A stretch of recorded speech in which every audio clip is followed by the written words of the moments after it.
Assalamualaikum warahmatullahi wabarakatuh. Selamat pagi, Prof. Kori dan teman-teman sekalian. Kami dari kelompok 2 ingin mempresentasikan materi tentang penanggulangan resiko. Maka di next. Nah, ini tim dari kelompok 2 yang pertama saya sendiri, Cikita Putri, lalu ada Bintang Demarta, lalu ada Sumaya Aziz. Oke, di next. Nah, minggu ini kita akan membahas tentang pengendalian risiko, pendekatan risiko, menangani risiko, contoh kasus, dan juga kesimpulan. Oke, di next. Nah, apa sih itu pengendalian risiko? Nah, pengendalian risiko ini merupakan suatu langkah yang diambil untuk melindungi perusahaan dari potensi kerugian dengan menentukan strategi yang baik dalam mengelola risiko. Dan juga ada dari Darmawi tahun 2014, yaitu upaya untuk mengidentifikasi, mengevaluasi, serta mengatur risiko dalam semua aspek operasional perusahaan atau usaha dengan tujuan mengurangi potensi dari kerugian. Oke, boleh di next. Nah, adapun tujuan dari pengendalian risiko. Pengendalian risiko ini bertujuan untuk memastikan perusahaan memiliki prinsip yang kuat dalam pengambilan keputusan, memberikan arahan untuk memahami pengaruh jangka pendek dan jangka panjang, mendorong manajer untuk aktif menangkal kerugian, terutama dalam aspek finansial, dan mencapai tingkat risiko yang rendah. Jadi next. Nah, adapun metode-metode yang digunakan dalam pengendalian risiko yaitu ada 5. Yang pertama, menghindari risiko. Lalu kedua, mengendalikan risiko. Ketiga, pemisahan risiko. Yang keempat, kombinasi atau pooling. Yang kelima, pengendalian risiko. Body next. Nah, menghindari risiko. Menghindari risiko berarti perusahaan enggan terlibat dalam tindakan-tindakan yang dianggap memiliki risiko bagi perusahaannya. Salah satu cara perusahaan mengendalikannya dengan cara menghindari harta, personel, atau aktivitas yang berpotensi yang dapat menimbulkan risiko tersebut. Nah, adapun cara yang dilakukan untuk menghindari risiko yang pertama ini menolak untuk memiliki atau menerima serta menjalankan aktivitas tersebut bahkan jika hanya dalam sementara waktu. Contohnya tuh menolak menggunakan teknologi yang baru diuji gitu. Misalnya seorang individu atau organisasi mungkin memutuskan untuk tidak mengadopsi teknologi atau perangkat lunak baru yang belum teruji dengan baik dan berpotensi masih memiliki masalah keamanan atau kinerjanya. Lalu yang kedua, mengembalikan risiko yang sudah diterima atau menghentikan kegiatan secepat mungkin setelah diketahui bahwa kegiatan itu memiliki risiko dengan tujuan untuk menghilangkan risiko tersebut. Contohnya itu penarikan produk yang tidak memenuhi standar. Jadi kayak sebuah perusahaan manufaktur yang menghasilkan produk elektronik mengetahui bahwa salah satu produknya itu tidak memenuhi standar keamanan yang ditetapkan oleh badan regulasi. Nah, perusahaan tersebut dapat segera menghentikan produksi dan menarik produk di pasaran untuk menghindari risiko hukuman dan penurunan reputasi. Nah, ada pun hal-hal yang harus diperhatikan dalam menghindari risiko.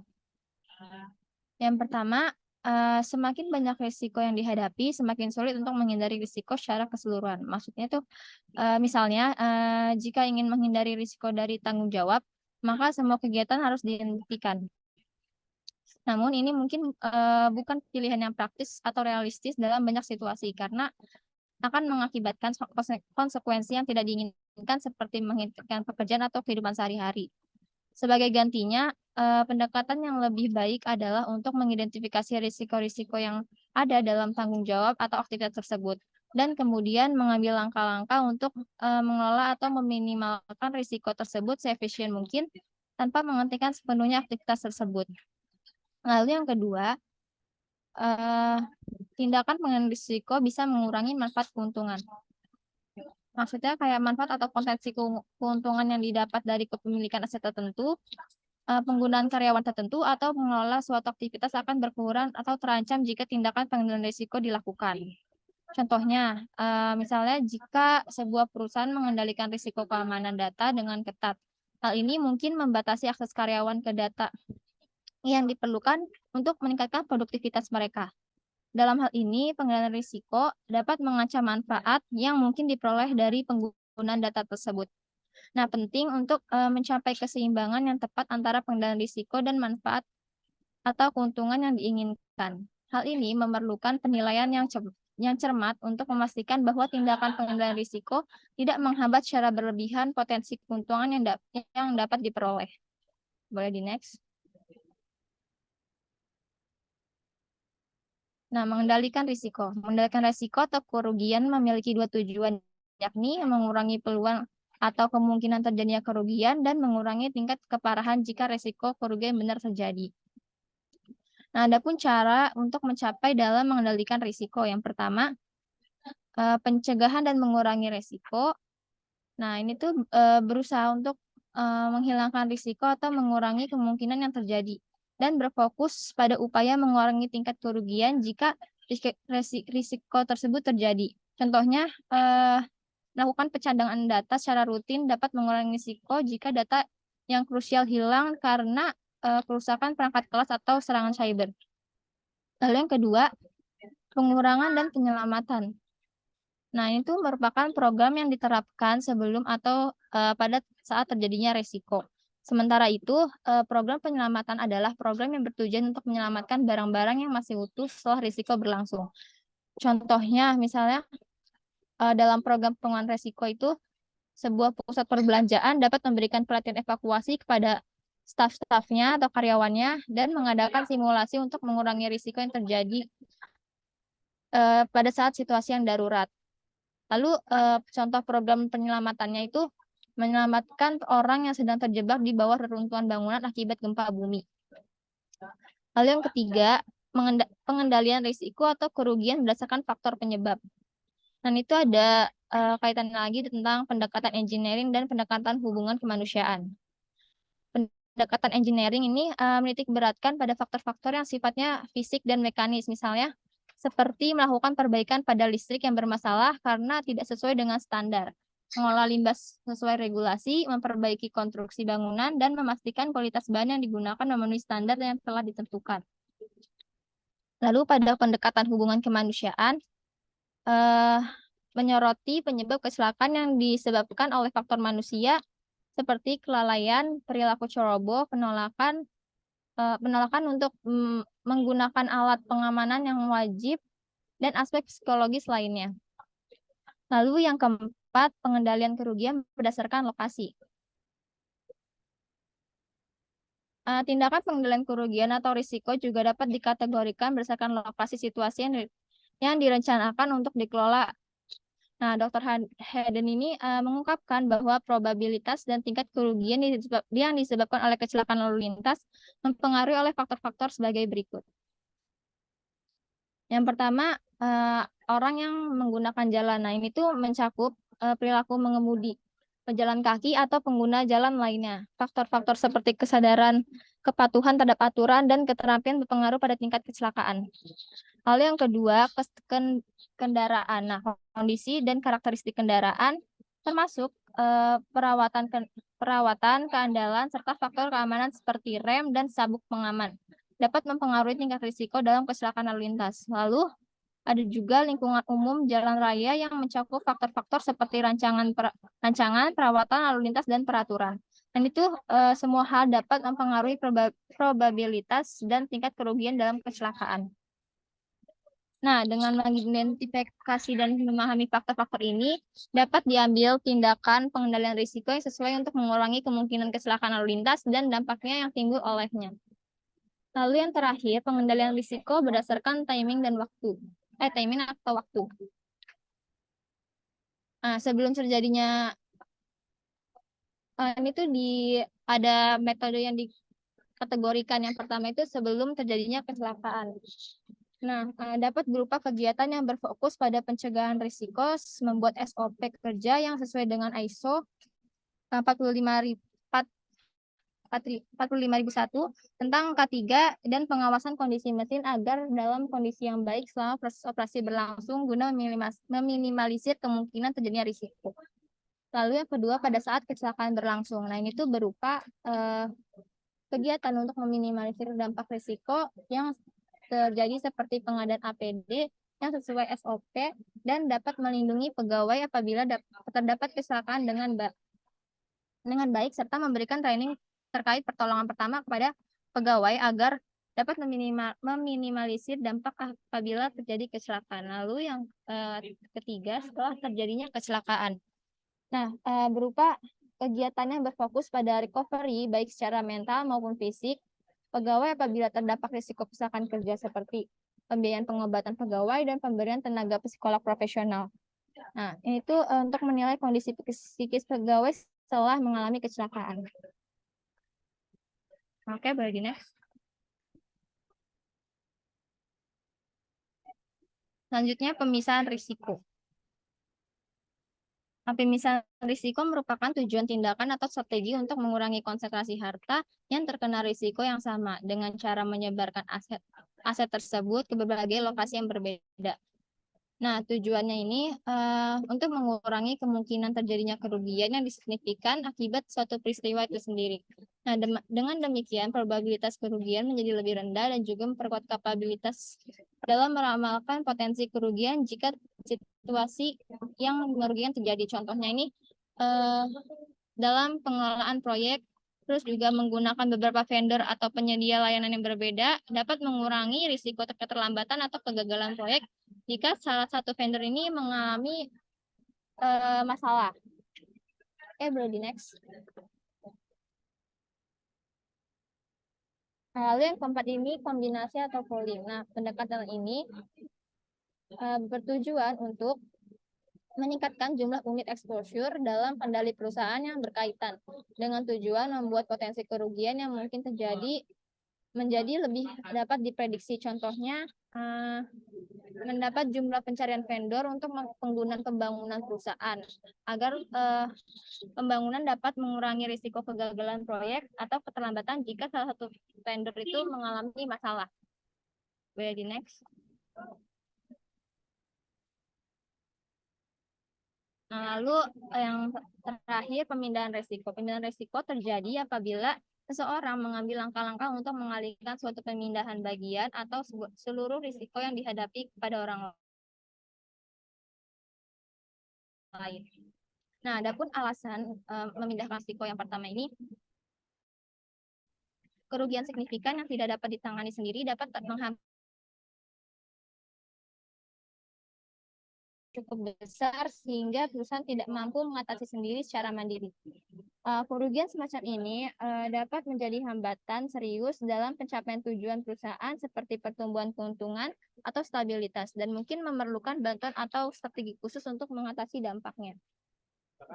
Lalu yang kedua, perusahaan harus mentransfer kerugian sesuai peraturan yang berlaku. Nah, maksudnya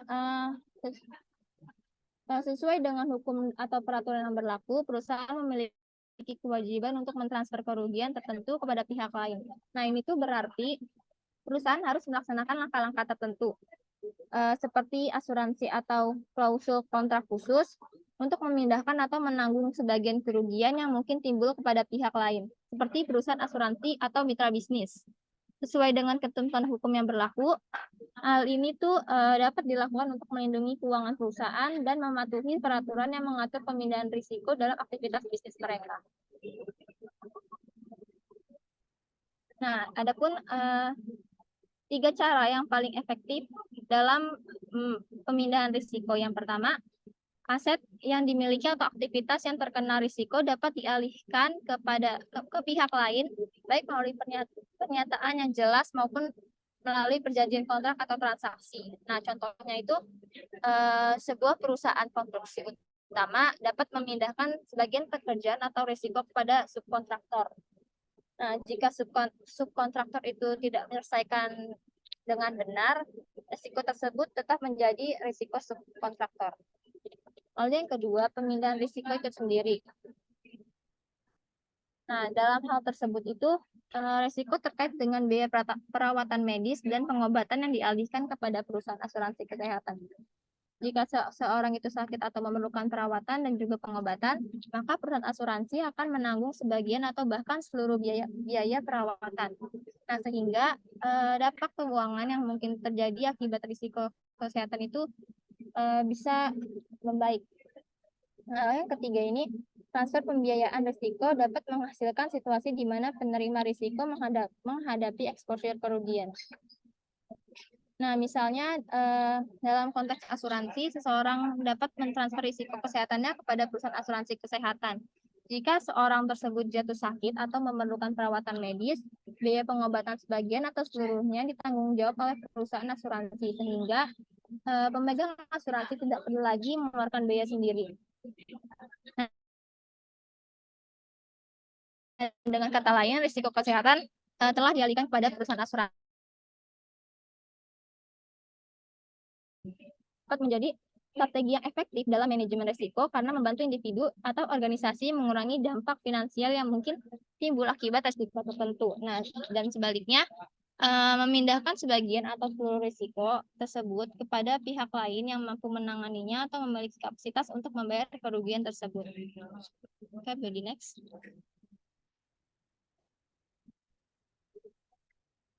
Selanjutnya akan dijelaskan oleh teman saya Bintang.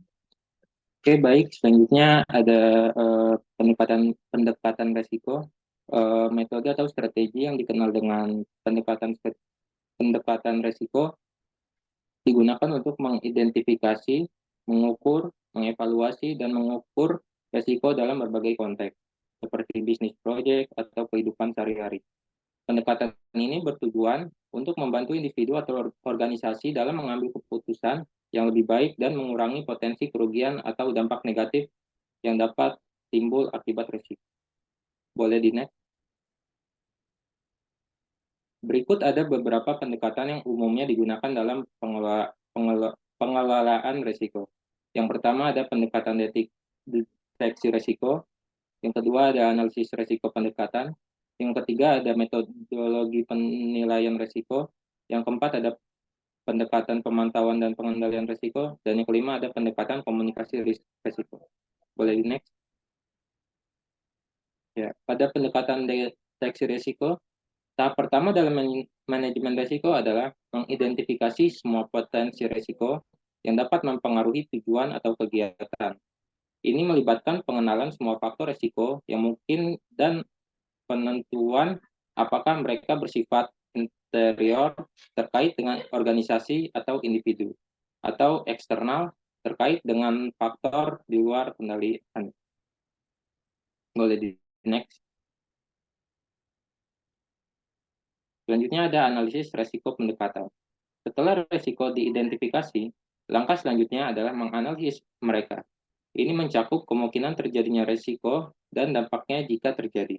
Beberapa teknis analisis risiko umumnya yang digunakan termasuk analisis sensitivitas, analisis probabilitas, dampak, dan analisis Monte Carlo. Boleh di next.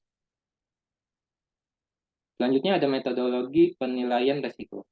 Setelah risiko diidentifikasi dan dianalisis, tindakan pengelolaan risiko dapat diambil. Ini termasuk strategi pembangunan untuk mengurangi risiko, mentransfer risiko melalui asuransi atau kontrak, menerima risiko jika risiko tersebut dianggap dapat diterima, atau menghindari risiko sepenuhnya dengan mengubah rencana atau kegiatan. Boleh ini? Ya, di sini ada pendekatan pemantauan dan pengendalian risiko. Risiko perlunya pemantauan secara terus-menerus setelah tindakan pengelolaan risiko diterapkan. Pemantauan ini akan memastikan bahwa tindakan yang diambil efektif dan bahwa risiko yang ada tetap dalam kendali. Ya, boleh di next. Ya, di sini yang terakhir ada pendekatan komunikasi risiko. Komunikasi yang efektif tentang risiko sangat penting, terutama dalam konteks bisnis dan proyek. Ini melibatkan berbagai informasi tentang risiko dengan semua pemangku kepentingan yang relevan seperti pemilik bisnis, klien, atau tim proyek. Oke, selanjutnya boleh di next. Selanjutnya akan dijelaskan oleh teman saya. Baik, selanjutnya ada beberapa contoh dari pendekatan. Yang pertama ada pendekatan pemerintah. Jadi tugas pemerintah adalah proses untuk mendidik seluruh masyarakat yang dilakukan melalui peraturan-peraturannya. Nah, pemerintah kan menetapkan ketentuan ataupun peraturan yang harus dipatuhi oleh satu atau bahkan lebih dari individu. Jadi seperti peraturan keselamatan kerja, keamanan kerja yang baik untuk para pekerja, serta juga untuk harta benda perusahaan dan pengaruhnya terhadap lingkungan. Peraturan pemerintah juga harus dipatuhi oleh perusahaan yang beroperasi karena peraturan ini secara langsung maupun tidak langsung berhubungan dengan penanggulangan risiko. Selanjutnya ada pendekatan pada badan-badan khusus perusahaan juga melibatkan kerjasama dengan berbagai badan khusus dalam konteks penggunaan kerugian seperti pihak kepolisian untuk menangani secara fisik, pemadam kebakaran untuk menangani resiko kebakaran dan juga lain sebagainya. Depnaker untuk kepentingan keselamatan kerja karyawan, asuransi sosial untuk kepentingan resiko kecelakaan kerja maupun transportasi, dan berbagai badan khusus yang bergerak pada bidang keselamatan dan juga keamanan. Selanjutnya ada pendekatan dengan perusahaan asuransi. Nah, perusahaan asuransi juga mempunyai tenaga ahli di bidang pencegahan kerugian, baik itu melalui asuransi kerugian maupun asuransi jiwa dan juga kesehatan. Karena asuransi merupakan organisasi manajemen risiko murni. Nah, oleh karena itu juga, staf melakukan studi penilaian kerusakan untuk sistem mitigasi bahaya yang baik guna untuk mengevaluasi risiko. Selanjutnya ada pendekatan dengan perusahaan lainnya ataupun non-asuransi. Nah, jadi perusahaan lain adalah ada dua perusahaan, yaitu perusahaan lain yang tidak sejenis, namun berada pada lingkungan yang sama, dan juga perusahaan yang berada pada lingkungan yang berbeda. Nah, hal ini dilakukan agar dampak terhadap lingkungan dapat diminimalisir jika ada risiko. Nah, sementara itu juga terdapat kebutuhan-kebutuhan untuk menjangkau perusahaan serupa untuk berbagi perspektif mengenai isu-isu pencegahan kerugian. Selanjutnya ada pendekatan dengan individu. Nah, pendekatan individual dalam menangani kerugian diperuntukkan bagi mereka yang memiliki pengetahuan teknis, entah itu karena pengalaman ataupun pelatihan, untuk membantu manajemen risiko ataupun kerugian. Yang selanjutnya ada menangani resiko. Nah, mitigasi resiko merupakan penerimaan resiko dengan upaya untuk mengurangi ataupun menghentikan dampak negatif maupun kerugian yang telah terjadi, hingga mencapai resiko residual harapan dengan cara peningkatan pengendalian, kualitas proses, dan juga aturan yang jelas mengenai pelaksanaan tindakan dan resikonya. Sedangkan untuk resiko residual harapan sendiri, itu adalah resiko yang paling ringan ataupun yang paling kecil yang bisa diterima setelah setelah menurunkan besaran dari resiko utamanya. Nah, sebagaimana kita ketahui, diperlukan upaya mitigasi ataupun manajemen resiko untuk memenuhi ekspektasi yang tersisa. Nah, jadi manajemen resiko ataupun pengurangan resiko bisa dibagi menjadi 4. Yang pertama ada mengurangi kemungkinan terjadinya resiko. Nah, jadi kita harus memitigasi penyebab terjadinya resiko nih, sehingga bisa memungkinkan terwujudnya resiko menjadi lebih rendah ataupun menurun. Selanjutnya ada mengurangi dampak resiko. Jadi kita bisa mengambil tindakan untuk mengurangi potensi dampak dengan mengelola bagian internal bisnisnya. Yang ketiga, ada pembagian resiko ataupun sharing. Jadi kita bisa mengambil langkah-langkah untuk mengalihkan seluruh ataupun sebagian resiko kepada lembaga ataupun entitas yang lainnya seperti melalui asuransi, subkontrak, ataupun ketua. Yang keempat, bisa menghindari resiko. Jadi kita juga memiliki kebijakan untuk menghentikan aktivitas yang bisa menimbulkan resiko. Dan terakhir, menerima resiko. Jadi kita nggak melakukan apapun untuk mengatasi resiko tersebut. Atau dengan kata lainnya itu kita menerima seluruh resikonya. Jadi operasi ini dilakukan dengan resiko yang masih bisa diterima ataupun dampaknya rendah doang. Contoh kasusnya, kasus ini termasuk dalam kebijakan yang telah diterapkan oleh sektor industri rokok. Jadi pada kasus PT Gudang Garam, di mana perusahaan tersebut itu merupakan salah satu perusahaan yang mengalami pelemahan rupiah di tahun 2013. Nah, hal tersebut juga berpengaruh pada laba-laba perusahaan yang telah melantai di Bursa Efek Indonesia atau yang biasa disebut dengan BEI. Dan juga bukan hanya faktor itu aja, tapi faktor cuaca juga pada saat itu tuh nggak menentu. Jadi hal tersebut mengakibatkan penurunan kualitas panen cengkeh dan juga tembakaunya. Dan akibatnya perusahaan itu harus mengimpor bahan baku tersebut dari luar negeri untuk menjaga kualitas bahannya. Dan hal tersebut juga pastinya berdampak pada pembagian laba kepada para pemegang saham. Dan juga selain itu, perusahaan pemerintah juga bisa berdampak negatif terhadap penjualan produk dan juga pendapatan perusahaan. Nah, lalu PT Gudang Garam mengambil langkah untuk menanggulangi resiko tersebut dengan cara memberlakukan kebijakan pensiun dini kepada karyawan, terutama bagi mereka yang terlibat dalam produksi rokok kretek tangan atau yang biasa disingkat sebagai SKT dan juga operasional. Tindakan ini dilakukan sebagai upaya untuk mempersiapkan diri dalam menghadapi potensi dampak negatif di masa depan lagi akibat ketentuan industri rokok yang semakin ketat yang ditetapkan oleh pemerintah. Kesimpulannya, manajemen risiko itu sangat diperlukan untuk melindungi individu ataupun organisasi terhadap potensi kerugian.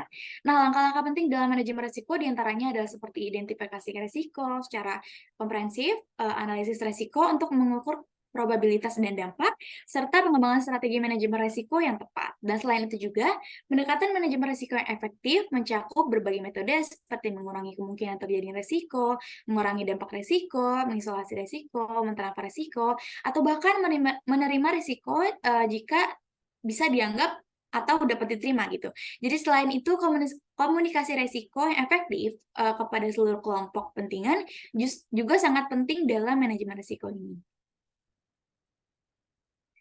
Baik, sekian presentasi dari kelompok kami. Kurang lebihnya mohon maaf. Wassalamualaikum warahmatullahi wabarakatuh. Jika ada pertanyaan, dipersilahkan.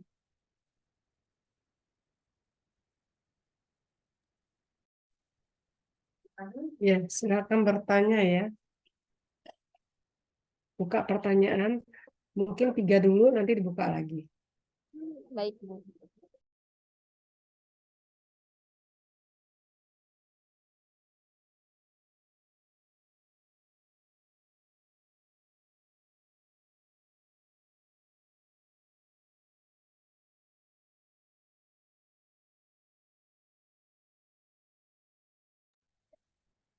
Oke, boleh dari Zahra pertanyaannya. Sebelumnya suara saya terdengar. Oke, jadi izin bertanya kepada kelompok penyaji.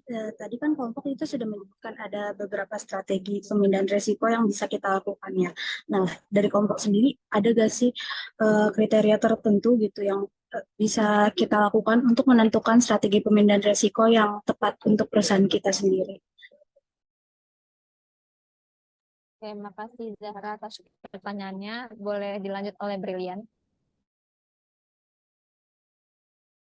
Oke, baik, izin bertanya kepada kelompok penyaji. Sebenarnya perkenalkan nama saya Belanda Saputra dengan NIM 17.16.9.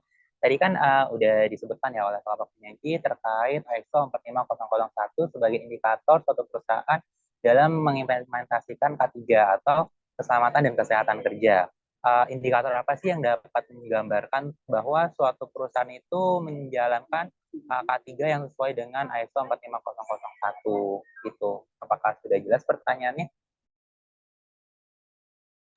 Sudah, Brili. Kasih atas pertanyaannya. Boleh dilanjut oleh Nanda.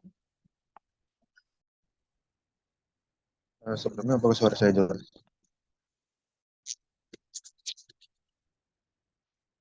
Halo, apakah sudah jelas? Sudah. Oke. Assalamualaikum warahmatullahi wabarakatuh. Saya Ananda Muhammad Rizky dengan NIM 17.1621. Saya izin bertanya, bagaimana peran teknologi informasi dalam penanggulangan risiko dalam konteks keamanan cyber?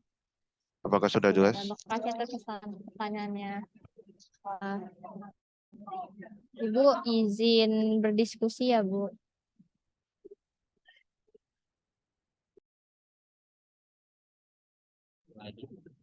Kan 3 dulu.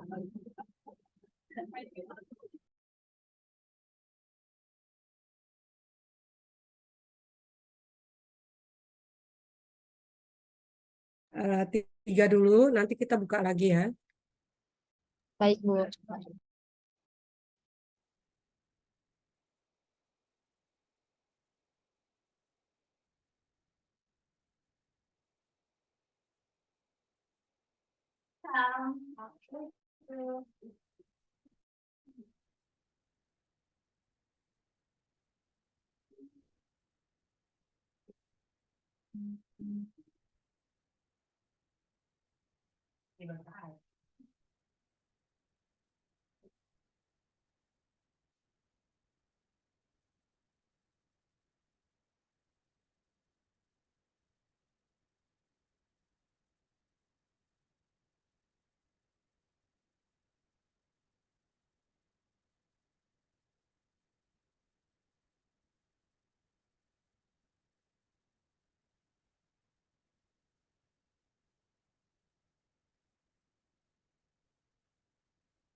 Sambil kita nunggu ya, sebenarnya apa sih proses manajemen risiko itu sebenarnya apa? Ada yang bisa jawab? Proses manajemen risiko itu sebenarnya apa?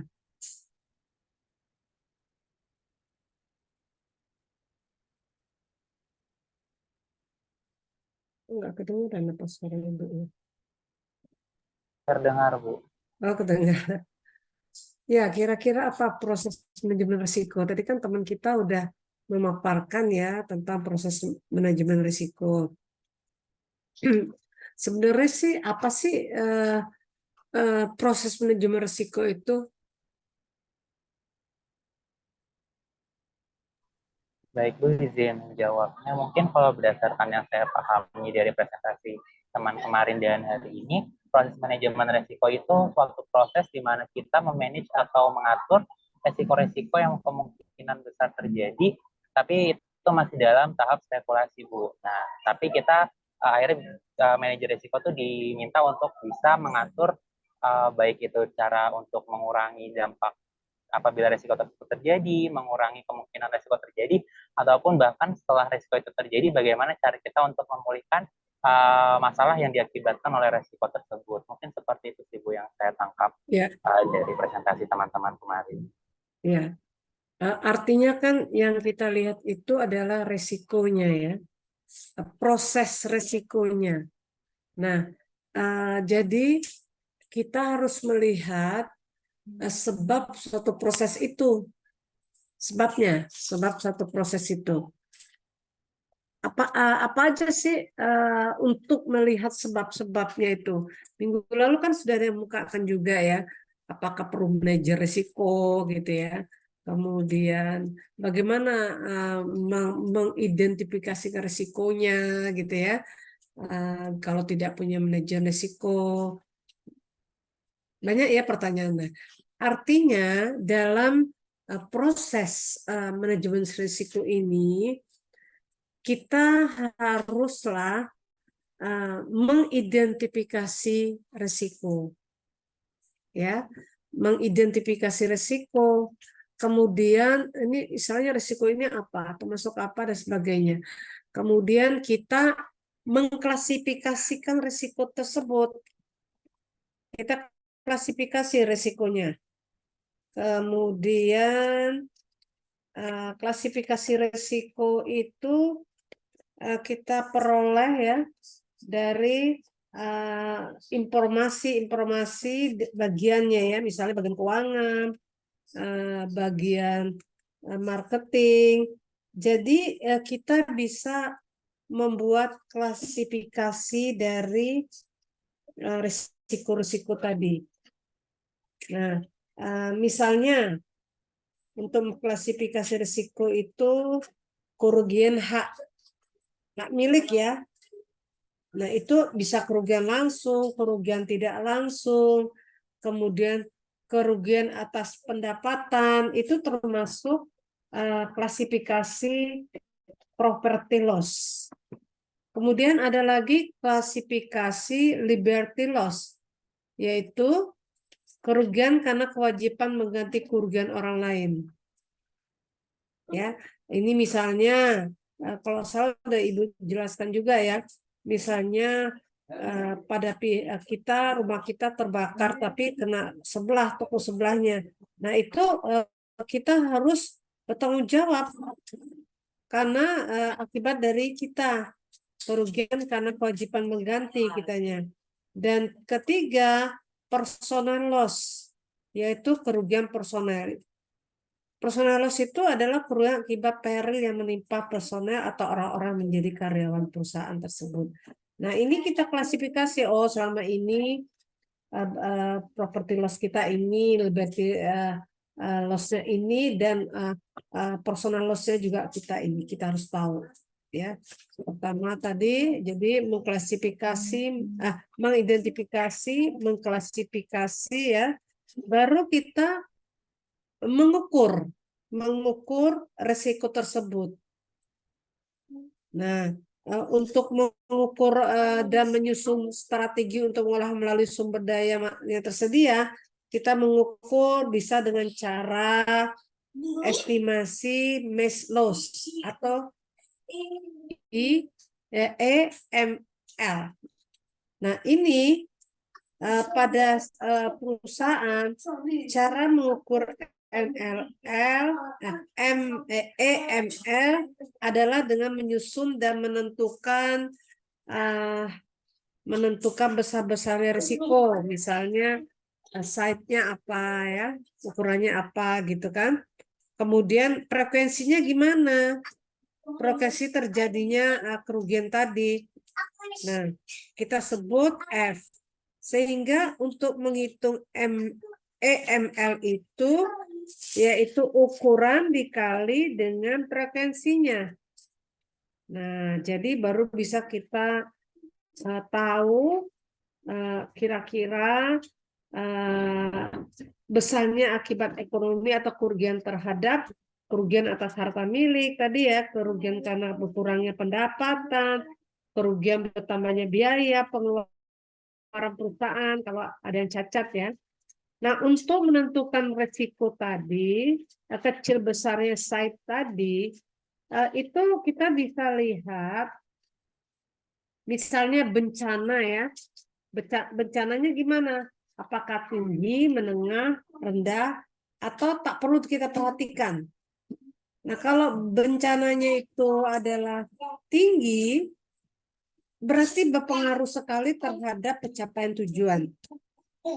Ya, tujuan kita apa nggak bisa tercapai kalau kita abaikan. Kalau menengah, itu perusahaan akan menimbulkan masalah dalam jangka waktu tertentu setelah peristiwa tersebut terjadi. Jadi kalau menengah tuh ya lagi di jalan prosesnya kita memproduksi barang, ternyata terjadi kerusakan.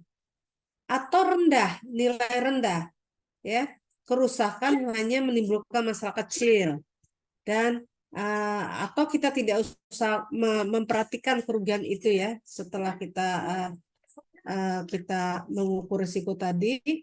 Nah, ini tidak berpengaruh pada kegiatan ataupun pendapatan perusahaan. Nah, itu kita harus lihat. Kemudian kita lihat lagi tabel frekuensinya.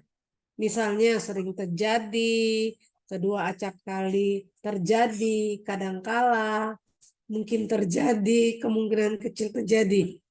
Jadi seperti kita mengukur skala Likert ya. Nah, ini juga gitu.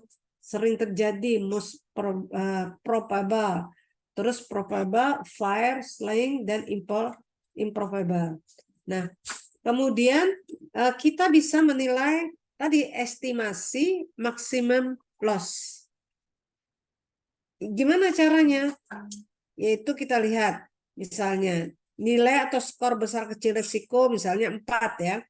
Nilai skor preferensinya 3. Maka EML-nya 4 kali 3, 12. Nah, kalau 12 itu kira-kira besar atau kecil resikonya akan terjadi. Contoh, kita menetapkan besar kecil risiko karena kerusakannya yang pada sebuah mesin. Kita harus lihat tipe mesinnya apa, tipe bebannya apa, cara kerja mesin gimana ya. Jadi jangan sampai mesinnya sudah rusak, kita nerima proyek banyak, akhirnya tidak jalan. Tidak jalan, kita yang ditagih-tagih oleh yang mengadakan perjanjian kerja sama kita, MOU-nya ya. Jadi untuk itu faktor yang perlu diperhatikan untuk menetapkan preferensi mesin tersebut ya, misalnya tadi mesinnya tipenya apa, kemudian cara kerja mesinnya gimana. Nah, kita lihat jangka waktu pemakaian mesin. Kalau misalnya kita pakai mesin 24 jam, itu kemungkinan akan terjadi kerusakan dari mesin itu. Kemudian jangan lupa inspeksi. Mesin itu dipakai, tetapi kita harus inspeksi terhadap mesin-mesin ini. Jangan sampai pada saat kita lupa inspeksi, ternyata mesinnya sudah rusak, terbakar ya. Nah, kemudian kita adakan penyelidikan. Kemudian lagi ada tenaga kerja, untuk petunjuk instruksinya bagaimana. Jadi kalau beli mesin kan ada ya cara-caranya supaya benar-benar kita bisa memakainya. Kan ada kita males ya, kalau kita yang pribadi di rumah males baca aturan-aturan bagaimana memelihara mesin itu. Kita main hidupkan aja ternyata rusak. Gitu ya. Jadi inti dari proses manajemen risiko tadi harusnya mengidentifikasi risiko, mengklasifikasi risikonya, kemudian baru kita mengukur dan menyusun strategi untuk mengolah melalui sumber daya yang ada. Nah, misalnya mesinnya tadi rusak, sedangkan kita sudah banyak perjanjian-perjanjian, ya udah kita bisa leasing, kita bisa pinjam mesinnya akan kita pakai, ya bisa diminjam. Daripada kalau beli kan kita banyak dana kita lagi dipakai dalam proses itu tadi. Nah, itu ya. Jadi itulah sebenarnya inti dari proses manajemen risiko. Silakan, sudah siap untuk kelompok penyaji? Apakah sudah siap menjawab pertanyaannya dari teman-temannya? Ya, boleh saya jawab, Bu, Ya. pertanyaan dari Ananda Muhammad Rizky tadi. Dari siapa? Ananda. Apa? Ananda Muhammad Rizky, Bu. Oh iya, Ananda Muhammad Rizky. Tadi pertanyaannya bagaimana peran teknologi informasi atau IT dalam penanggulangan risiko dalam konteks keamanan cyber. Ya. Teknologi informasi memiliki peran penting dalam penanggulangan risiko keamanan cyber dengan menyediakan alat dan teknik untuk mengidentifikasi, melindungi, mendeteksi, merespon, dan memulihkan diri dari ancaman cyber.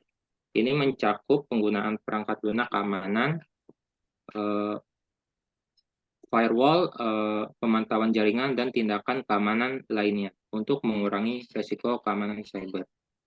Ini ada contoh kasusnya yang terjadi dalam industri perbankan, yaitu PT Bank Syariah Indonesia Tbk atau BSI yang baru ini terjadi dan viral di media sosial dikarenakan adanya serangan cyber dan mengakibatkan gangguan pelayanan digital mulai hari Senin tanggal 8 Mei 2023 di pagi hari. Akibatnya nasabah mengalami gangguan dalam bertransaksi dengan BSI Mobile. Mesin ATM maupun teller di kantor cabang. Lalu PT Bank Syariah Indonesia Tbk atau BSI mengambil langkah dengan melakukan koordinasi dengan tim IT, OJK, dan juga Bank Indonesia untuk percepatan pemulihan pelayanan Bank Syariah Indonesia terhadap nasabahnya. Dan perseroan juga melakukan evaluasi serta temporary switch off terhadap sejumlah layanan untuk memastikan meningkatkan keamanan sistem. Mungkin cukup sekian Bu jawabannya. Ya, ya.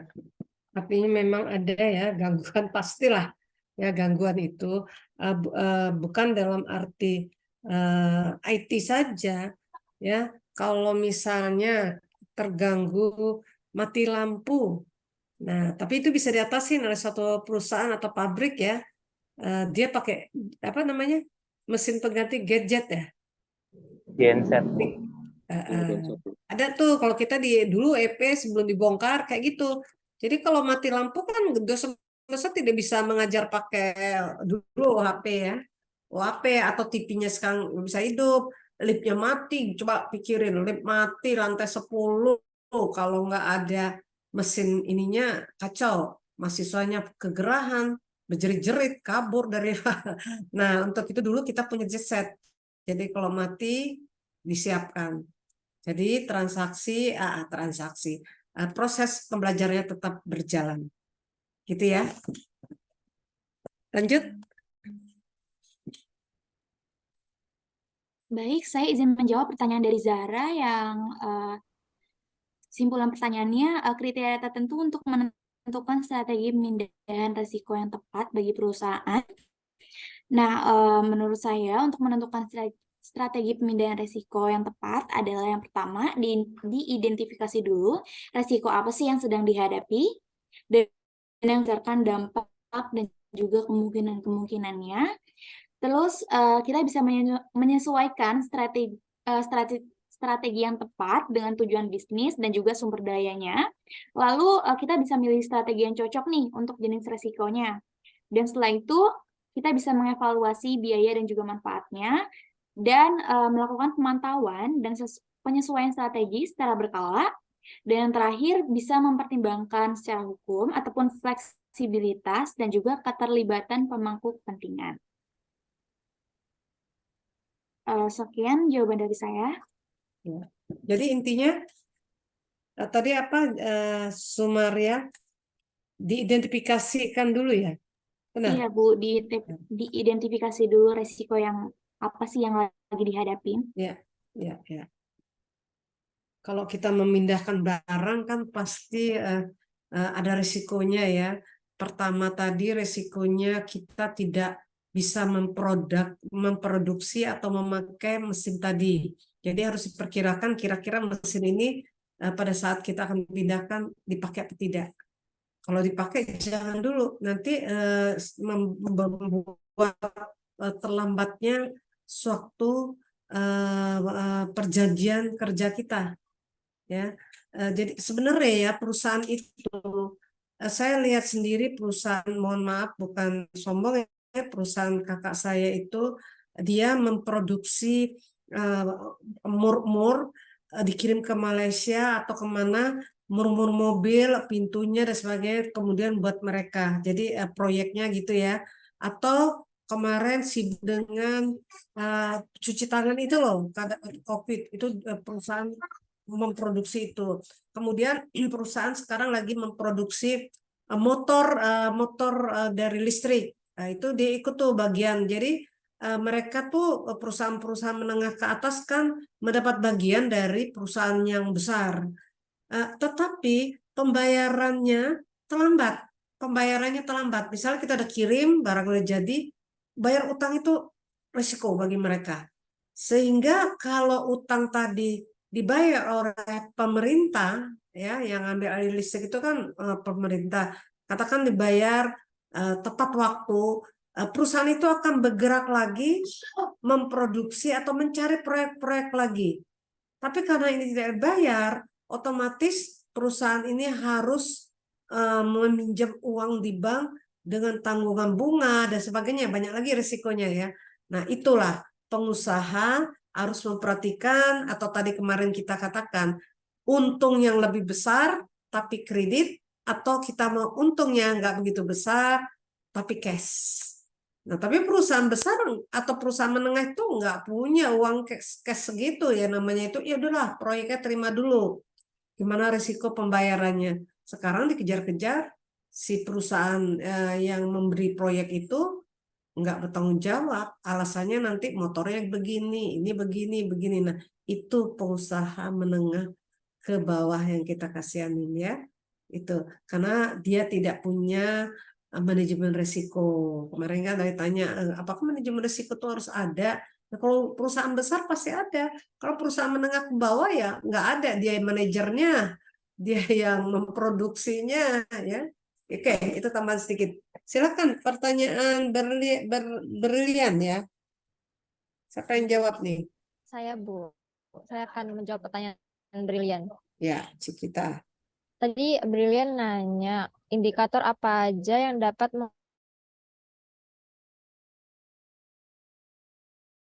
K3 yang sesuai dengan ISO 45001. Nah, jadi ISO 45001 ini adalah standar internasional untuk kesehatan dan keselamatan kerja. Nah, indikatornya itu ada KPI seperti alat untuk mengukur kepatuhan, termasuk jumlah kecelakaan, hampir kecelakaan, dan tingkat cedera. Lalu yang kedua ada perilaku kerja. Nah, ini tuh seperti menunjukkan komitmen perusahaan terhadap K3 melalui aturan perilaku yang aman. Lalu yang ketiga kesadaran risiko K3. Itu seperti implementasi ISO 45001 dapat meningkatkan kesadaran risiko K3 di perusahaan. Nah, lalu yang terakhir ulasan manajemen pendapat stakeholder seperti tinjauan rutin dan masukan stakeholder untuk memastikan pemenuhan ISO 45001 dan tujuan K3. Kak sudah menjawab, Brili. Oke, baik. Terima kasih atas jawabannya, cuy. Baik, Brilian. Apakah Bu Kori ada tambahan, Bu? Ya, jadi K3 itu memang sangat dibutuhkan ya. Kalau perusahaan tidak pakai K3, dia pikir, ayo udahlah. Yang minggu lalu yang saya pernah cerita, yang produk tas tiba-tiba tasnya itu dibuang limbah sembarangan, berarti kan K3-nya tidak diperhatikan, sehingga suatu daerah itu timbul lumpur-lumpur ya karena dari tas-tas kulit itu. Nah, sampai sekarang tidak hidup kota itu. Atau kemarin yang saya katakan, saya dengar siaran berita di mobil sambil nyupir itu bahwa di Suara Jabar, Jawa Barat itu ada pom bensin 2 yang penyimpanan bensinnya itu rembes ya, bocor atau rembes. Nah, itu ke penduduk sehingga tanah penduduk yang mau ambil air minum di tanah itu bau minyak. Bau minyak sehingga kalau dihidupkan katanya bisa hidup. Nah, ini semua resiko. Jadi perusahaan pom bensin tadi haruslah memperhatikan bagaimana menyimpan ini tadi minyak tadi K3-nya. Kalau gitu kalau misalnya mohon maaf di stop kegiatannya. Ya, tidak boleh berkegiatan. Itu kalau memang ada yang membela rakyat kecil. Kalau tidak pom bensin itu memberikan bagian yang pemeriksaan kasih duit udah aman tutup. Itu sinisnya ya.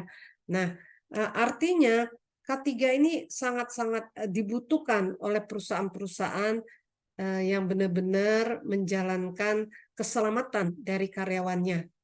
Coba kita perhatikan gedung yang dibangun di FEUNJ itu. Apakah ada K3-nya? Ada kan? Ada. Saya perhatikan, oh ini ada yang manjat tinggi banget. Kalau seandainya jatuh, hancur nih semua orangnya itu. Ternyata saya lihat di depan fakultas kita gedung M, pembangunan ini dilindungi oleh.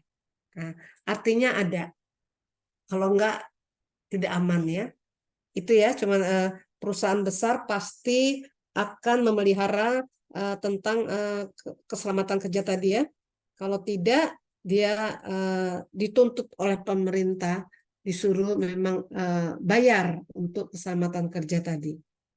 Baik, itu saja tambahan dari saya. Mungkin ada yang mau bertanya lagi, silakan. Terima kasih Bu Kori atas tambahannya. Kayaknya layarnya tutup dulu ya, Oh iya. PPT-nya. Ya. Oke, boleh. Ini ada 2 orang dari Syafika dulu. Oke, baik. Terima kasih atas kesempatannya. Saya Syafika dari kelompok 5 izin bertanya kepada kelompok energi.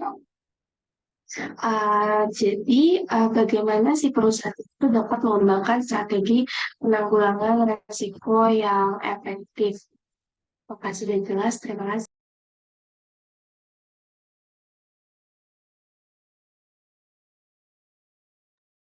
Oke, makasih Syafika atas pertanyaannya. Boleh Fariska?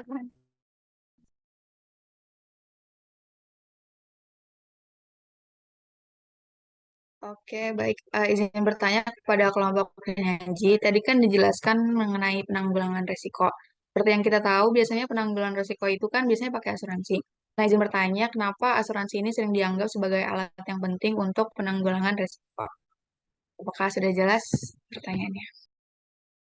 Sudah jelas. Terima kasih, Fari. Terima kasih.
Baik, saya izin menjawab pertanyaan dari Fariska. Tadi mengapa sih asuransi dianggap sebagai alat yang penting dalam penanggulangan risiko?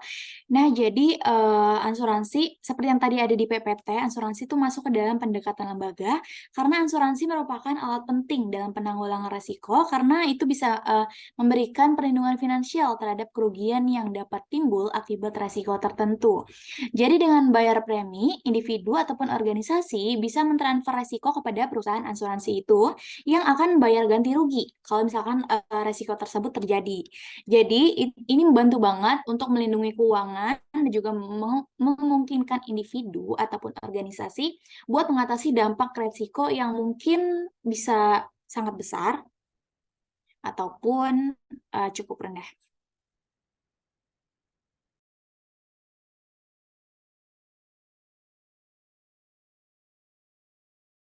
Apakah ada tanggapan dari Fariska?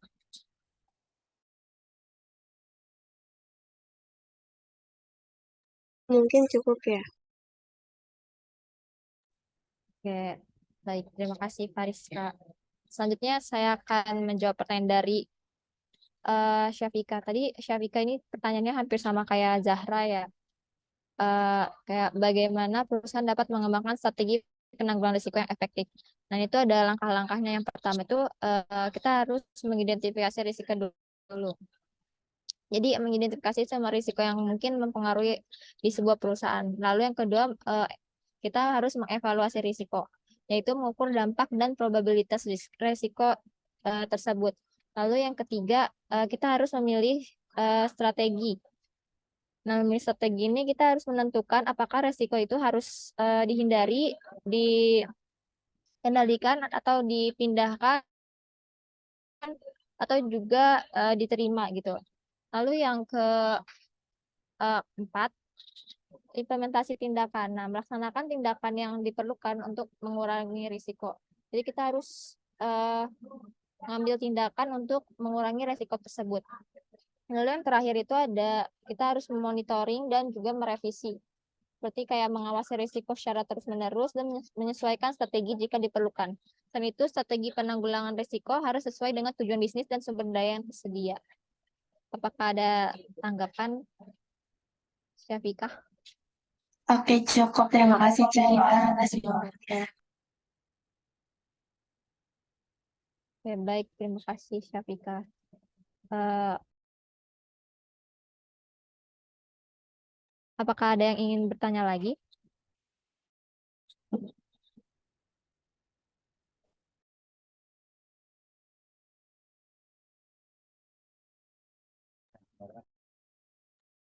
Sepertinya nggak ada ya pertanyaan yang mau nanya lagi. Eh, oke, jadi saya cukupkan dari kelompok 2. Selanjutnya saya kembalikan kepada Bu Kori.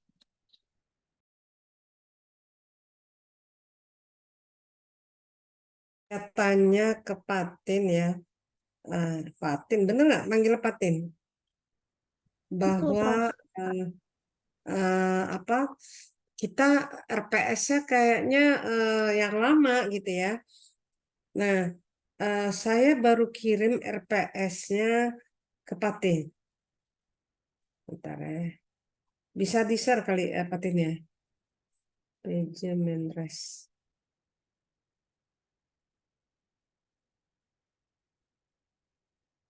Di sini di dalam yang baru ini dia dibagi ya, dibagi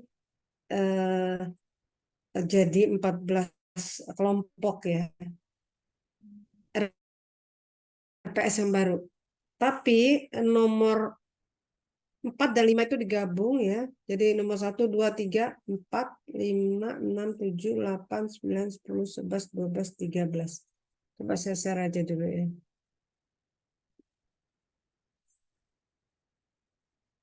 RPS-nya tadi dari cancel dulu.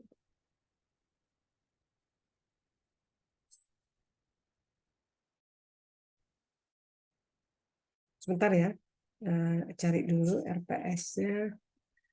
Karena saya lupa kalau manajemen risiko itu saya 2 kelas. Maklum nenek-nenek ya. RPS. Tadi aja saya buka ke Patin tadi.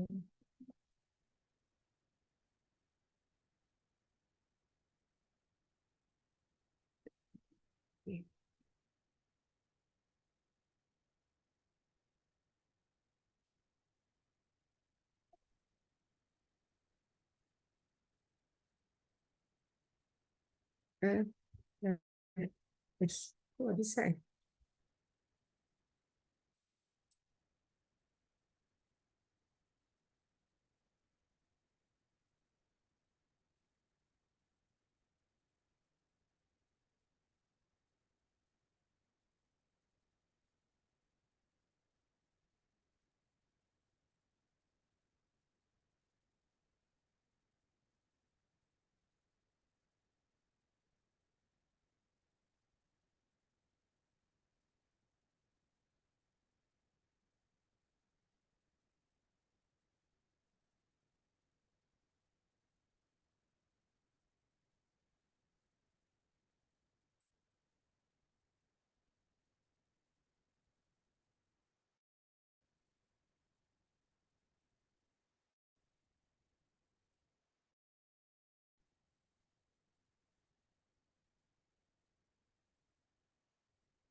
Nah, ini manajemen risikonya sebenarnya sih hampir sama, cuman ini kita perbaru aja Kalau kemarin kan gini pengetahuan manajemen risiko, ini kita masuk proses manajemen risiko ya, pengukuran risiko. Tapi karena kita itu dari bisnis digital, jadi kita masukkan ini misalnya ya, mampu analisis risiko, manajemen risiko, mampu membedakan antara risiko dan ketidakpastian, menjelaskan tipe-tipe risiko dan menerangkan identifikasi risiko dan teknik identifikasi risiko. Ini ketepatan membedakan risiko. Nah, ditambah banyak sekali tambah seperti mampu menganalisis risiko kepatuhan pada bisnis digital. Nah, itu apa bahannya? Nah, mohon maaf, jadi untuk kelompok yang belum menyajikan PPT-nya atau belum membuat, bisa kita masukkan di sini yang baru. Ingat, kita selain membuat PPT, kita juga membuat laporan ininya ya, laporan karya ilmiahnya, makalahnya ya. Kemudian jangan lupa lagi nanti project based learning-nya apa. Seperti ini kan. Ini yang kemarin nih, ini pokok pasal saya coba kasih hijaukan. Nah, seperti ini. Project based learning itu proyek yang dikerjakan oleh mahasiswa menganalisis, menyusun register dalam suatu bisnis, bisa dipilih tetap bebas tetapi tidak diperkenankan sama antar satu sama yang lain. Langkah-langkahnya mempelajari adalah bagi kelas ke dalam kelompok yang beranggota maksimal 4 orang. Nah, ini kan udah diterangkan ya Fatini, Tembari, enggak? Untuk proyeknya. Untuk proyeknya udah Bu, cuman kemarin kita masih pakai RPS yang pendidikan bisnis. Iya, iya. Gitu. Tidak apa-apa. Jadi maksud saya gini, minggu lalu kalau salah Pak Dekan mintanya ada kelemahan, kekuatan dan sebagainya ya kita. Jadi nanti usahakan Anda selain membuat makalah PPT tadi, makalahnya itu kalian buat berdasarkan apa saja sih risiko, apa saja sih permasalahan yang dihadapin oleh ini. Misalnya gini, kita masuk mampu membedakan antara risiko dan ketidakpastian, menjelaskan tipe-tipe risiko, menerangkan identifikasi risiko, teknik identifikasi risiko. Ini kan udah hampir sama kan tadi, tipe-tipe risikonya, menerapkan identifikasi risiko, kemudian tekniknya ya. Dia dipisah. Yang ketiga, mampu menilai risiko, menganalisis risiko, merencanakan responsif terhadap risiko yang mungkin terjadi. Nah, ini kita usahakan punya masalah. Masalahnya apa? Sehingga baru kita membuat penulisan tadi. Kalau bukan karya ilmiah ya, kalau Ibu bilang karya ilmiah aduh kok karya ilmiah, ya membuat papernya ya, buat papernya. Nah, papernya itu jangan seperti PPT. PPT kan cuma dikasih tahu ini, tapi nggak tahu dari siapa. Nah, kalau makalahnya harus kita buat ini dari pendapat siapa, ya. Kemudian dari buku-buku yang ada gitu ya. Gitu ya, mohon maaf Patin dan teman-teman ya. Ulang lagi nih. Prof izin Tapi bertanya, udah berarti, jalan biarin aja. Udah. berarti ke depannya Ya, kan sisa 15 siswa ya, 15 mahasiswa. Itu jadinya pakai kelompok yang kemarin atau kelompok baru, Prof? Saya rasa yang udah maju silakan nggak usah bergabung. Yang belum aja kita buat nggak karena mahasiswa cuma 21. Ini kalau kita lihat ya, misalnya dari sini ya, nah, kita buat yang nomor ya, katakan ini nomor 1. Sisa 15 mahasiswa, Prof, berarti.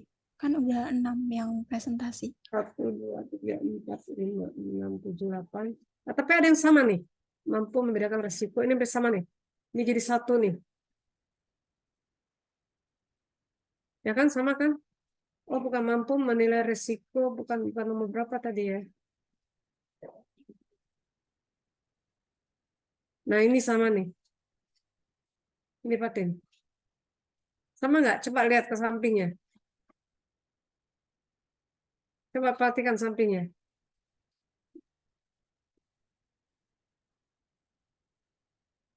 Iya, sama, Iya, Prof. sama, Bu. Ya, sama kan? Artinya kan kita larinya dari sini. Kelompok 3 ya.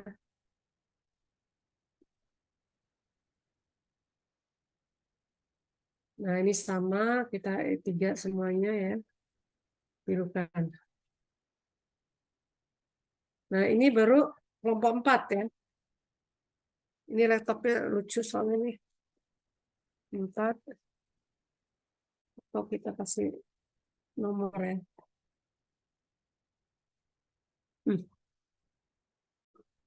Maaf ya. Ini kita hapus dulu ya, yang ini ya, satu ini ya. Hapus dulu.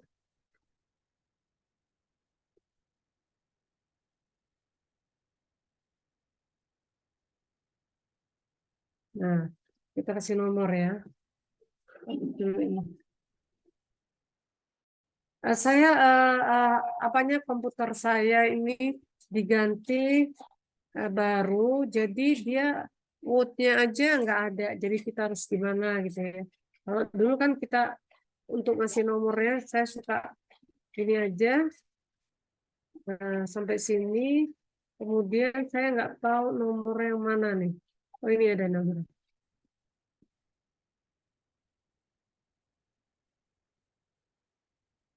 Ini ya. Kok harus ke situ?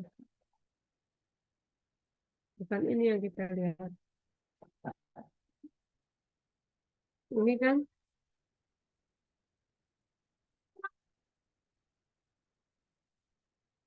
ini kan nomornya kan, benar nggak? Nenek-nenek nih. Nah, ya 4, 5, 6, 7, 8, 9, ini 10. Mas, manual aja ya. 10, ini 11. Nanti kita benerin. 12. Nah, kan kita sudah potong 2 ya. Grupnya udah potong 2 kan. Berarti tinggal 10. Sisa mahasiswanya 15. Ya. Iya, Prof. Ini sebenarnya hampir sama. Cuman dipisah sama dia. Misalnya gini. Ini kan mampu melihat resiko, menganalisis risiko, merencanakan responsi terhadap risiko yang mungkin terjadi. Nah, di sini pokoknya ketepatan risiko, menganalisis risiko ini kan hampir sama dengan tadi kan. Tadi mengidentifikasi sebenarnya. Identifikasi di sini dipecah sini menganalisisnya. Kemudian keempat, mampu menganalisis risiko lingkungan pada bisnis digital, yaitu ketepatan menganalisis risiko di lingkungan bisnis digital. Jadi kita perhatikan, kita lari, kalau kemarin itu kita larinya untuk pendidikan pemasaran, pendidikan bisnis, dia larinya bagaimana menangani risikonya tadi, misalnya ngirim barang dan sebagainya. Nah, kalau kita, karena kita bisdik, sehingga kita membuatnya adalah untuk bisnis digital. Misalnya tadi, ketepatan menganalisis risiko lingkungan pada bisnis digital. Nah, ini risikonya apa lagi? Risikonya tadi mungkin, kalau tadi K3-nya, nah untuk bisnis digital apa risikonya? Jadi lebih tepat kalau saya bilang, mampu menyusun proses perencanaan dan menghubungkan formulasi strategi pada tingkat bisnis, ketepatan memahami dan menerapkan pokok perencanaan bisnis, dan sebagainya. Nanti saya perhatikan lagi bukunya dari mana ya. Oke, kita lihat di sini. Bukunya dipakai.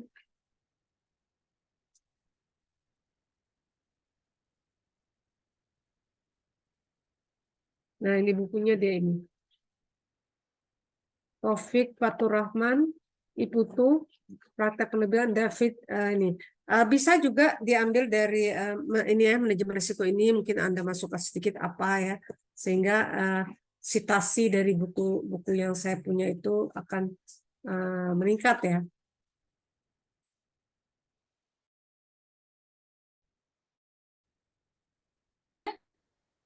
Ya, bukunya bisa kemarin kelompok sini yang cari buku macam-macam. Saya bilang Ibu ada juga megang buku ini. Mereka juga langsung punya ini apa tuh namanya? Manajemen risiko dan pembiayaan untuk bank syariah. Dia nggak kelihatan kali. Nih, nggak kelihatan. Gimana teman-teman? Teman-teman apa anak-anak ibu nih?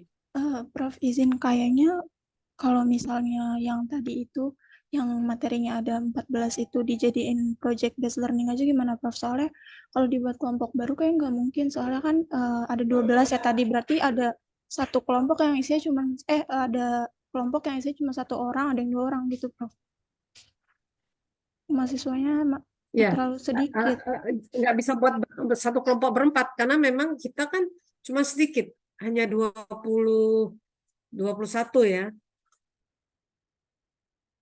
Nggak apa-apa berdua aja, berdua bisa kan kalau tinggal berapa nih? Tinggal 12 ya. 12 enggak. 12 dikurangin 2 kelompok berarti tinggal 10. 10 sisa mahasiswa yang belum presentasi berapa? 15 Prof, kurang 5. 15. Berarti ada yang 2, ada yang sendiri. Iya. Nggak apa-apa lah daripada ya. Sebenarnya sih ini dipecah ya, kita pecah. Misalnya gini, mampu menganalisis risiko lingkungan pada bisnis ya. Nah, kalau kita lihat dari sini ini, dia langsung aja proses manajemen risiko, ada identifikasi di sini, klasifikasi di sini, pengukuran di sini. Nah, tetapi di yang RPP baru, dia bedakan ini identifikasinya, ini untuk menganalisisnya, ya, ini menganalisisnya, tapi diterapkan untuk bisnis, masukkan yang baru, bisnis digital. Kemudian nomor 6, mampu melakukan sistem pengambilan keputusan. Nah, kita lihat sini. Nah, ini untuk mengambil keputusan. Ya, mengambil macam-macam pembiayaan ini. Nah, ini untuk mengambil keputusannya ini. Ya. Sebenarnya nggak apa-apa, hampir sama kok. Mampu menyusun proses, ketepatan memahami menerapkan pokok perencanaan bisnis, mampu menerapkan sistem pengambilan keputusan. Jadi maaf aja nanti kalau nggak sama dengan yang kemarin nggak masalah sih, nggak apa-apa. Kan belum semua buat RPP-nya kan? Gimana? Derian sudah buat RPP-nya? Iya Bu, bagaimana Bu? Sudah membuat tugas PPT-nya? Oh, kalau saya pribadi kebetulan sudah mengerjakannya Udah Bu. maju ya kemarin ya? Oh, bukan sudah maju Bu, tapi masih maju masih lama. Nah, tapi sudah saya kerjakan tugasnya Bu. Udah tugasnya ya, sudah Iya, dikerjakan. Karena Apa kamu takutnya tentang apa? tadi aku dan kelompok itu tentang yang bab yang pokok kajian di nomor 8 tentang masalah khusus dalam manajemen resiko. Kalau ini saya ambil semua di buku ini.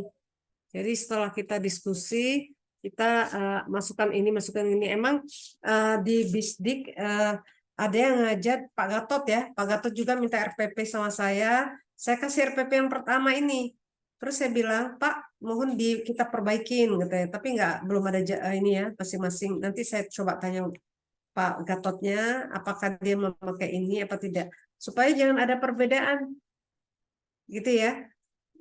Nah, yang ini yang saya ambil ini, saya mencari pada saat mau akreditasi Bisdik itu, anak-anak muda tuh berdasarkan yang punya saya ditambahkannya ini. Gitu. Nanti saya tanya, tapi usahakan deh, berarti masih lama kok, ini kan kita kan seminggu lagi, sempatlah mempersiapkan. Paling bisa. Satu orang nggak apa-apa. Paling bisa ini Prof, pakai kelompok yang lama, cuman satu kelompok itu dapat 2 bab gitu, bisa nggak Prof? Kan sisa 6 kelompok ya. Ini materinya ada 12. 12 sudah dipotong 2. Tinggal 10. 10 itu kalau 15 orang yang belum presentasi, yang belum presentasi 15 orang kan?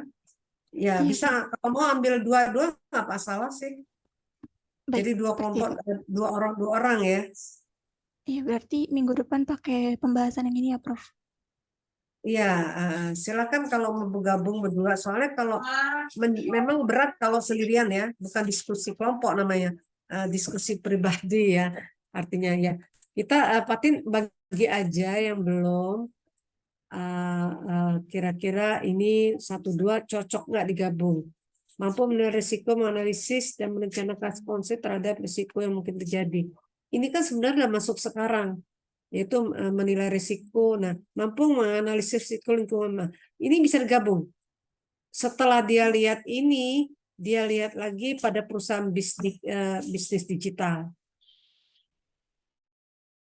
Ketepatan menganalisis lingkungan pada bisnis digital. Ya kan bisa digabung. Misalnya lagi mampu menyusun proses perencanaan, menghubungkan formula strategi dan strategi pada tingkat bisnis. Ini ketepatan memahami dan menerapkan pokok perencanaan bisnis, mampu menerapkan sistem pengambilan keputusan. Ini hampir sama nih ya, ketepatan menerangkan sistem pengambilan keputusan. Ini kita menerapkan pokok-pokok perencanaan bisnis. Nah, ini kita menerapkannya gimana gitu. Ya bisa gabung ya. Pokoknya coba lihat nanti yang cocok kita gabung. Gitu ya Patin ya. Patin dan teman-teman. Kalau misalnya kelompok C kita kan tadi ada 3.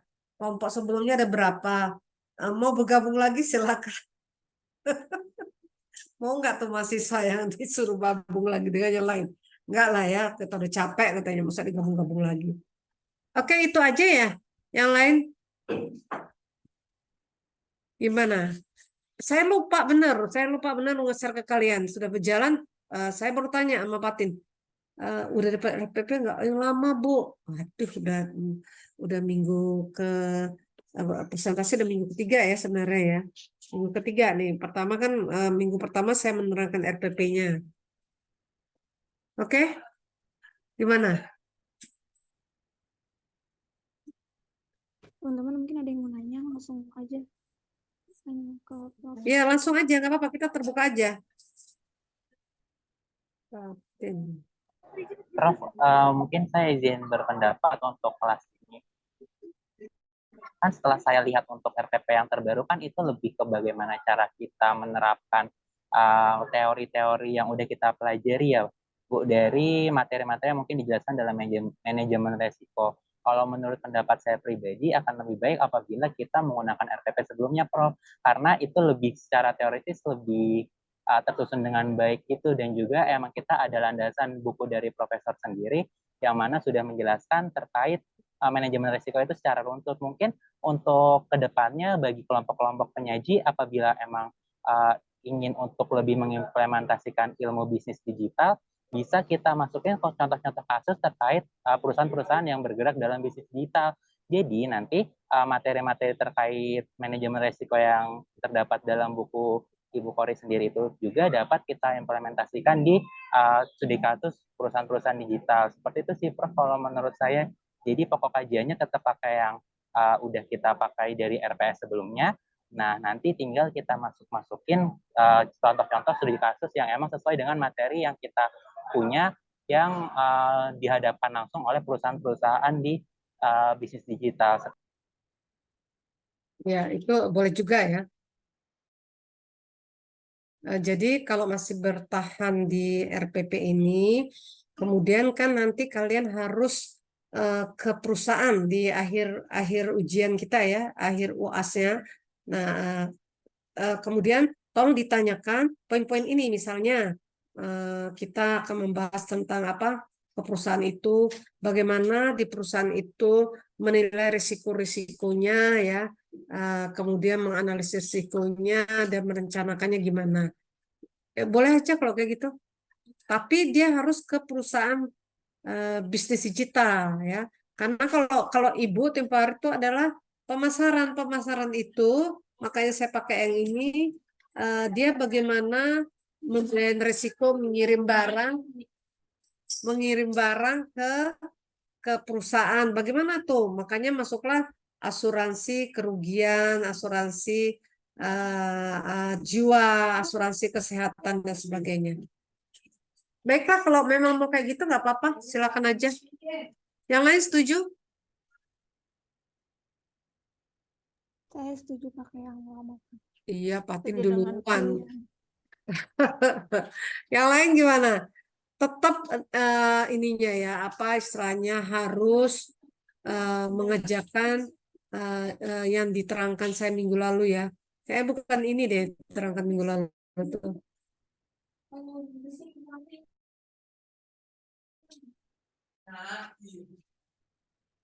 Oke, nanti saya lihat lagi tentang tugas akhirnya gimana ya.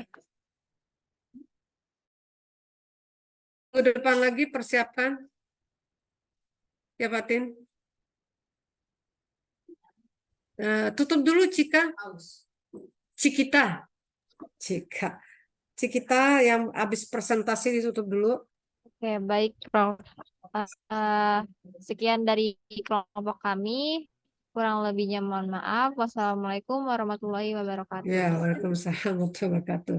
Nah, nanti lain kali yang presentasi kesimpulannya itu setelah kita presentasi seluruhnya disangkut pautkan dengan pertanyaan teman-teman baru disimpulkan ya.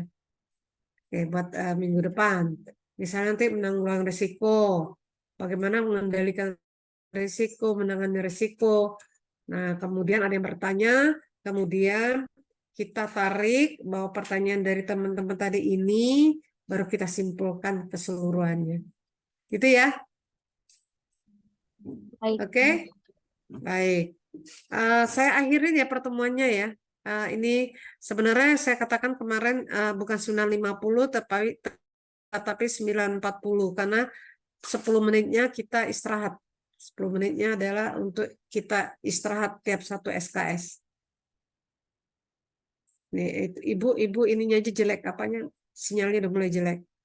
Baik ya, mohon maaf lahir batin. Wassalamualaikum warahmatullahi wabarakatuh. Waalaikumsalam warahmatullahi wabarakatuh. Salam. Terima kasih, Bu. Ya, sama-sama.